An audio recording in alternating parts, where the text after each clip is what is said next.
So in this segment, we are going to learn about an important theorem in triangles. That theorem is called the basic proportionality theorem. Basic proportionality theorem. And the short form of this theorem is therefore BPT, right? It is known as BPT, or it is also called as Thales theorem. So this is a theorem which is applicable for triangles, and now I am going to state the theorem. So it states as, if a line is drawn parallel to the base of the triangle, then the ratio of the intercepts formed on two sides of the triangle are equal. So let us draw a triangle. Let's draw a diagram and understand what it means. So what it is saying is, if I have a triangle, which is say triangle ABC, okay, and I draw a line which is parallel to the base. So let's draw a line parallel to BC. So the line is drawn here. This line is intersecting the two sides at points P and Q. And mind you, this line PQ is drawn parallel to the base. Then BPT says that the ratio of the intercepts formed. So what are the intercepts formed because of this particular line PQ? The intercepts formed on the left side or on the side AB are AP and PB, right? These are the two intercepts getting formed. And the intercepts getting formed on the right side are AQ and QC, right? These are the intercepts formed on the right side. Then if this line PQ is parallel to the base, the ratio of the intercepts, that is AP upon PB, is equal to AQ upon QC. This is called the basic proportionality theorem. Now there are a few things that we need to understand here. So a few points to note down here would be, for the BPT to be applicable, the line has to be parallel to the base. So if the line is not parallel to the base, you cannot apply BPT in that particular triangle. Also, no one is claiming that the length of AP here, so the length AP is not necessarily equal to the length AQ. Okay, we are not claiming that. Nobody is saying that AP is equal to AQ.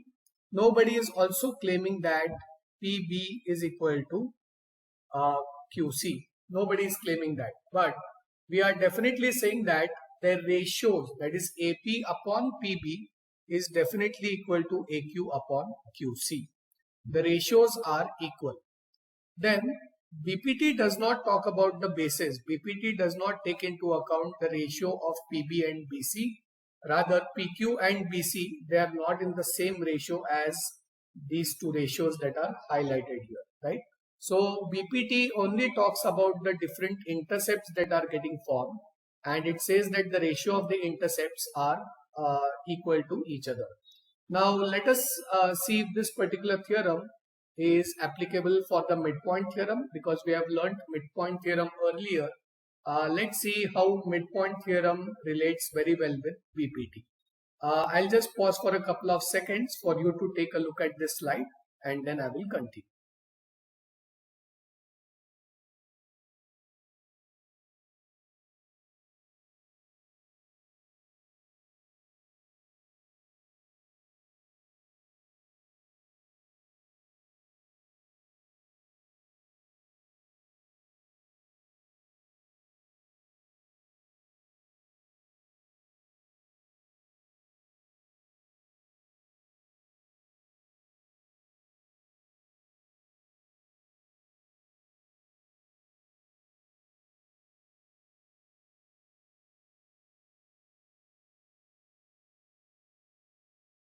Okay, let's see how BPT correlates very well with the midpoint theorem. So consider the converse of midpoint theorem that we have learned in our earlier years. The converse of midpoint theorem said that if P was the midpoint of AC, so here AP, the length of AP is equal to the length of PC, right? Only then P is going to be the midpoint. And PQ is drawn parallel to BC. So if PQ is drawn parallel to BC, then Q is the midpoint of AB. So this is what we learned in converse of midpoint theorem. Now let's apply BPT to this triangle. So in triangle ACB, what I'm going to do now is I'm going to show or I'm going to prove the converse of midpoint theorem using BPT, right? So in triangle ACB, I know that PQ is parallel to CB, and therefore by BPT I can say that AP divided by PC, that's the ratio of the intercepts formed on the side AC, has to be equal to AQ divided by QB, where AQ and QB are the intercepts formed on the side AB, right? So these two have to be equal to each other. Now we know that AP and PC are equal to each other. Therefore this ratio is 1 is equal to AQ upon QB, which implies that AQ is equal to QB, and therefore I can say that since AQ is equal to QB, I can say that Q is the midpoint of AB. Q is the midpoint of AB. And therefore, I see that the converse of the midpoint theorem actually gels up very well with the basic proportionality theorem. Our observations in the converse of midpoint theorem have been reinforced by the basic proportionality theorem. So let us now try to draw a few more triangles, and let us see how BPT can be applied in those triangles. Let me pause for a couple of seconds for you to take a look at this particular section.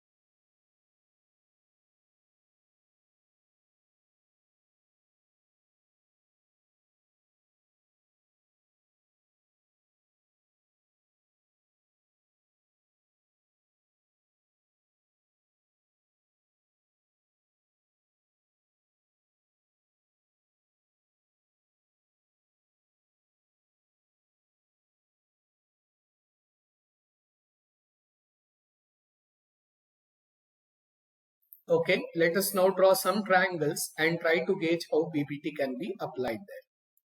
So consider all the diagrams that are shown over here. We are now going to use our knowledge of BPT to frame the equations. Okay. So let me pause for a minute, see if you can figure out all the equations for all the 6 triangles, and then I am going to write all the equations and you can cross check your answers.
Okay, let me now write the equations for all the triangles.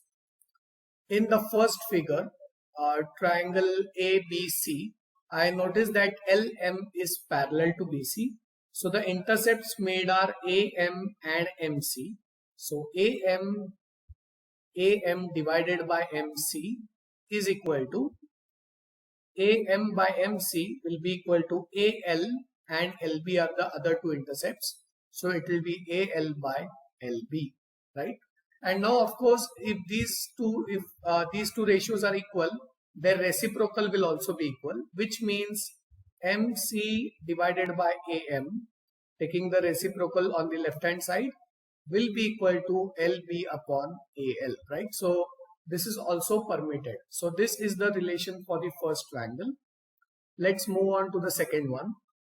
ST is parallel to QR, which means PS upon SQ. Those are the two intercepts made on the side PQ. And the intercepts made on side PR are PT and TR. Therefore, PS by SQ is equal to PT by TR. And of course, you can write the reciprocal also. The reciprocal of this relation will be SQ divided by PS is equal to TR divided by PT. So this relation is also true. Let us now move on to the third diagram. In the third diagram, again PQ is parallel to BC, that is shown. So I notice that AP and PB are the two intercepts. So AP divided by PB will be equal to, AP starts from the vertex A, and that's the numerator. So the other intercept, the intercepts on the other side should be AQ and QC. So AP by PB is equal to AQ by QC. And of course, the reciprocal also holds true. Let us move on to the fourth figure. ST is parallel to MN, which means LS by SM is equal to LT divided by TN, right? And the reciprocal will also hold true. Let's look at diagram, the fifth diagram and the sixth diagram. Something that's worth noticing there is, I have two sets of parallel lines. So what I mean by that is, first let's concentrate on QR parallel to AB. Okay, so let me just write that down here. QR is parallel to AB. So right now I'm going to focus on QR and AB. Those are the two parallel sides on which I'm focusing right now. So if QR is considered parallel to AB, the ratio of the intercepts is going to be CQ divided by QA is equal to CR divided by RB, right? Just think about it this way. Look at the vertex which is opposite to the parallel sides, and you start taking the ratio of the intercepts from that vertex. So CQ divided by QA is equal to CR divided by RB. Similarly, there's one more set of parallel lines. So now let me turn my attention to the other set of parallel lines. Let us again make QR and AB black. Okay, and let's now make the other pair of parallel lines. Let's mark them. So now I have PQ is parallel to BC, right? That is also given. So the ratio of the intercepts now will be AP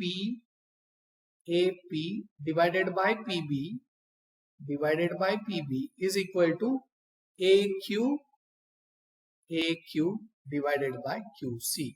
So in this particular figure, I was able to apply the basic proportionality theorem to two sets of intercepts, right? So first I took QR parallel to AB, and then I took PQ parallel to BC. Let's look at the last question now. Here also I have two sets of parallel lines. So let me first consider AB parallel to NM, and let us write the ratio of the intercepts. From the vertex L, the ratio of the intercepts is LA divided by AN, LA divided by AN will be equal to LB divided by BM, LB by BM. This is when I considered AB parallel to MN. Now let's consider the next two pair of parallel lines. It is also given that AC is parallel to LM, right? AC parallel to LM. So if AC is considered parallel to LM, then I can say that NC divided by CM, that's the two intercepts that are getting formed because of these parallel lines. So NC upon CM will be equal to NA by AL, right? These are the other two intercepts. So let me pause again for a minute so that you can take a look at what was done, and then we will continue with the next part.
Okay, let us now take the converse of BPT. So every theorem has its converse. So now we need to question ourselves on what will be the converse of BPT. So let us clear this up and try to understand the converse of BPT. So let us consider what was given in BPT.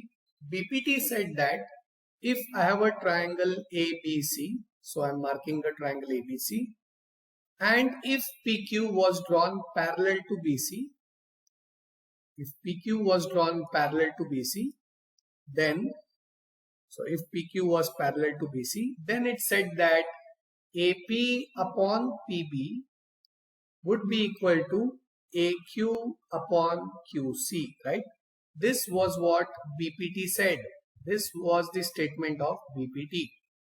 Now let's see what the converse says. So converse, in the converse of a theorem, the conclusion becomes the given, and what was given in the main theorem becomes the conclusion, right? That is how we see a theorem and its converse. So now the converse of BPT says that if AP upon PB, so now we don't know if if PQ is parallel to BC or not. So let's understand this. We do not know whether PQ and BC are parallel, but if we know that AP upon PB is equal to AQ upon QC, if this is known, then I can conclude that PQ is parallel to BC. So if I want to use the BPT, I should have a line parallel to the base, and then I can conclude that the ratio of the sides is equal. Whereas if I want to use the converse, then the ratio of the sides should be equal, and then I can conclude that the lines are parallel. So you will notice that the converse of the BPT has the given part, which is exactly the same as what was proved in the case of BPT, whereas the conclusion of the converse is the given part in the BPT, right? So if you want to find whether the sides are parallel or not, then the converse of BPT is useful. So converse of BPT is useful if the sides are known, because if the sides are known, then the ratios can be easily found out. So useful if the sides are known, and then we can prove that the lines are parallel. We can prove lines are parallel. Whereas BPT is useful. BPT is useful. BPT is useful if the lines are parallel. If the lines are parallel and we want to calculate the sides and we want to find the sides, right? So this is how you can use the BPT and its converse. Now we are going to take up some questions based on BPT and their converse. Okay, I will again pause for a minute for you to take a look at this particular section, and then we will continue.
Okay, let's take up some questions based on BPT.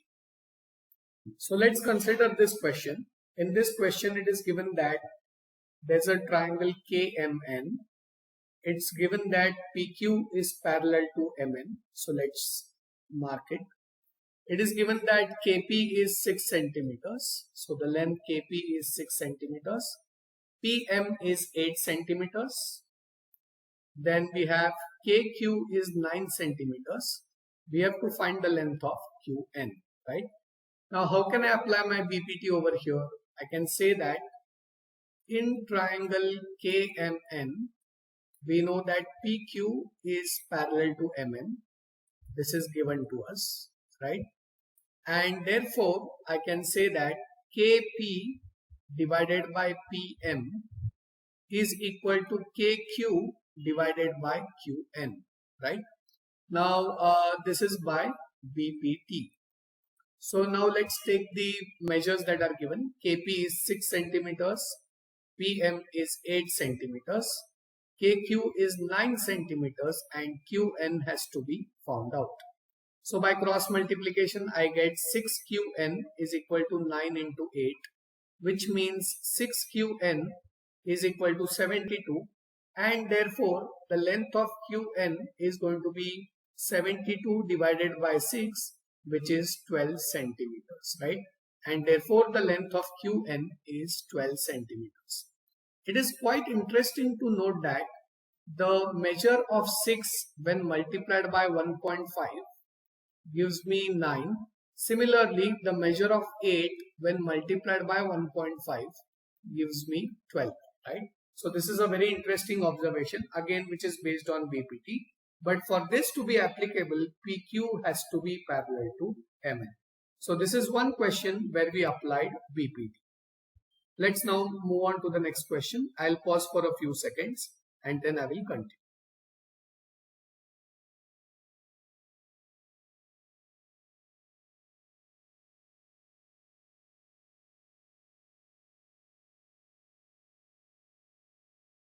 So let's consider this question.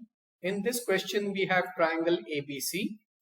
PQ is drawn parallel to BC. So wait, I can definitely apply the basic proportionality theorem here.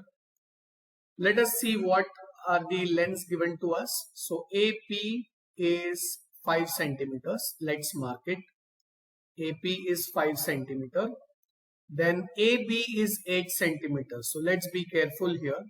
The complete length AB is marked as 8 centimeter. So this whole length is 8 centimeter, which tells me that PB has to be 3 centimeters, right? 8 minus 5 is 3. And AC, the whole of AC is given as 7.2. So if I consider AQ as X, right, then the length of QC, the whole of AC is 7.2. So if I consider AQ as X, then QC is going to be 7.2 minus X. Because the whole length of AC is 7.2, if AQ is considered as X, QC is the remaining part, which is 7.2 minus X. So now what I can do is I can say in triangle ABC, I know that PQ is parallel to BC. Therefore, I can say that AP upon PB is equal to AQ upon QC. AP is 5, BP is 3, is equal to AQ is X upon QC is 7.2 minus X. Now if I wish to find X, I should cross multiply. By the way, the reason for this statement is BPT, and this is already given to me, right? Always remember to write statement and reason for geometrical proofs. So then we have 5 multiplied by 7.2 minus X is equal to 3 times X. Let's open the brackets. 5 into 7.2 is 36, and 5 into negative X is negative 5X is equal to 3X, which means that 36 is equal to 8X. So X can be found out as 36 divided by 8, and therefore X is equal to 4.5. That means the length of AQ, therefore AQ was marked as X, AQ is 4.5 centimeters, and the length QC is 7.2 minus 4.5, which is 2.7 centimeters. So this is how we applied BPT to find the lengths of AQ and QC. Let me pause for a few seconds for you to take a look, and then we will continue.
Okay, let's continue with the next one. So let's consider this question. In this question, triangle ABC is given, in which LM is parallel to BC. So what I can do is, if I notice that LM is parallel to BC, I can start using basic proportionality theorem. So I can say in triangle ABC, I have LM parallel to BC. This is already given to me, and therefore what I can say is, I can say that AL upon LB is equal to AM upon MC. This is by the BPT. Now let's see what is given to us in the question. We have AL parallel to LB. AL is to LB is 3:1. That means AL upon LB is given by 3 upon 1 is equal to, by the way, here if you notice, they did not give me the individual lengths of AL and LB. They gave me the direct ratio, which is fine because I really need the ratio. I might not be very interested in their individual lengths. So AL upon LB is 3 by 1. that equals AM. So AM divided by MC is given as 2.8, and this implies AM is equal to 3 into 2.8, which is 8.4 centimeters. So using BPT, I was able to find out one unknown length, given that the other length was known. So if MC was 2.8, then I was able to find the length of AM. Let me now continue with the next question.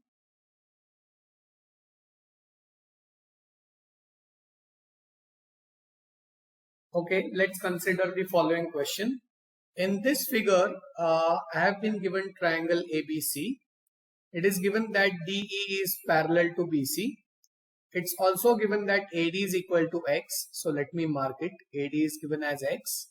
And AB is 2X minus 2. So this whole length is given as 2X minus 2. Then AE is given as X plus 2.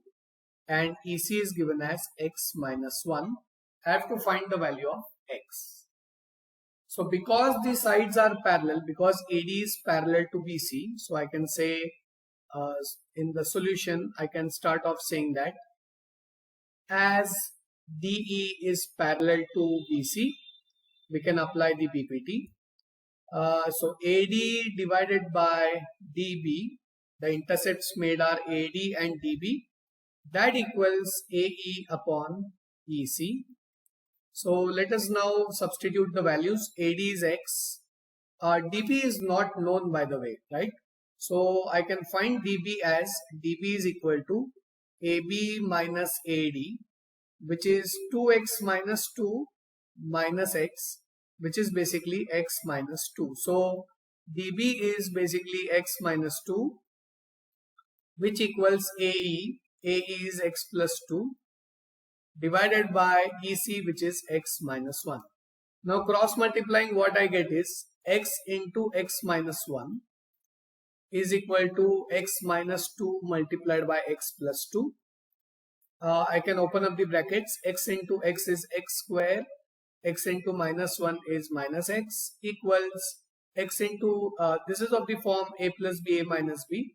I can use the identity A square minus B square.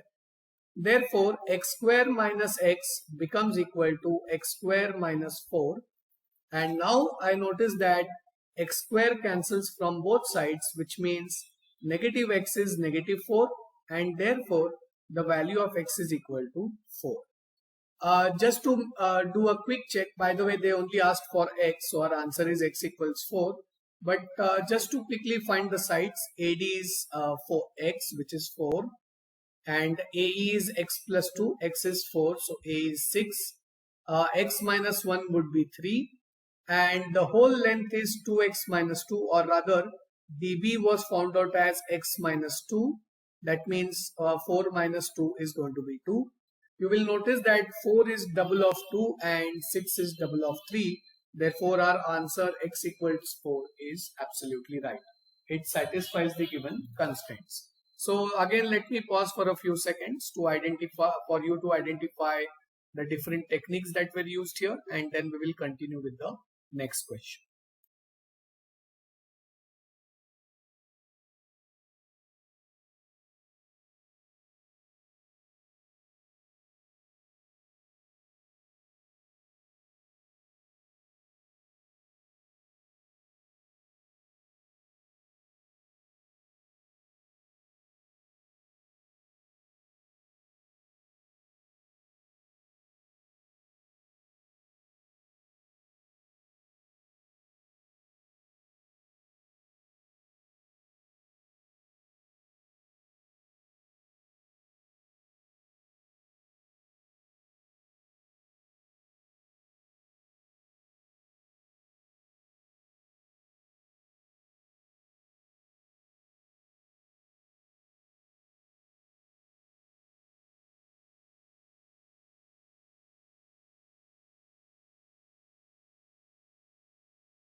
Okay, let's move on to the next one. Okay, let's consider this particular question. A triangle ABC is given. We know that PQ is parallel to BC, that is also given. And it's given that AP is to PB. So AP is to PB is 2:3. We have to find AQ is to QC, then AQ is to AC, and AP is to AB. Okay, these are the different quantities that we have to find. So let's see how to go about this question. We know that in triangle ABC, it's given that PQ is parallel to BC. This is already given to me. And therefore, I can say that AP upon PB will be equal to AQ upon QC. This is the statement of the basic proportionality theorem. And since AP upon PB is 2/3, that is 2:3, I can say that AQ is to QC is also going to be 2:3. So the first answer is 2:3. Now they're asking us what is the ratio of AQ is to AC. Now we know that the ratio of AQ to QC is 2:3, which means I can state that AQ is 2 times some number where M is the common ratio, and QC is 3 times the same number, which is 3M, right? So I can say that as AQ is to QC is equal to 2:3, I can say that AQ is 2M and QC is equal to 3M, where M is the common ratio. And therefore, if I want to calculate AQ is to AC now, I can find AC. AC is nothing but AQ plus QC, which is going to be 2M plus 3M, and that is basically 5M, right? So AC is going to be 5M, which means that AQ is to AC is going to be AQ is 2M and AC is 5M. When you divide these two, the common ratio cancels, which is M, and therefore I am left with 2:5. So this is 2:5. Now I need to find AP is to AB. Again, I am going to use the principle of common ratio here. So I know that AP is to AB. So I'm doing the third part here now. I know that AP is to PB is 2:3, which implies that AP is 2 times K and PB is 3 times K. Now please note that I took a different common ratio as compared to subpart 2 simply because I don't know if the common ratios are equal. So I took a different common ratio, and therefore I can say that AB is AP plus PB, which is 2K plus 3K, which is again 5K, and therefore AP is to AB can be written as 2K is to 5K, the KK part cancels, and therefore I get 2:5. So the answers to the second and third part were 2:5. Now this particular question therefore has brought up an important conclusion that I can draw based on BPT. See, okay, let me draw the triangle right over here again. So I have drawn a mini version of the given question here. By BPT, we know that AP upon AP is to PB was equal to AQ is to QC, right? This was BPT. So let's draw the arms. AP divided by PB was equal to AQ divided by QC. Now the second and third subpart of this question has brought to light something even more, something that's very interesting. I also noticed that AP upon AB. So let me erase this part and mark what is seen. AP upon AB. So AP divided by the whole of AB. AP divided by the whole of AB is equal to AQ divided by whole of AC. this relation is also true. Of course, this is not BPT, this is just an outcome of BPT. You will notice that this is related to similarity, which is explained in the other videos. But this is an important connection between similarity and BPT. So I can say that AP divided by the whole length AB is equal to AQ divided by the whole length AC. This is a very important outcome of this particular question. So let me pause for a couple of seconds and then I will move on to the next part.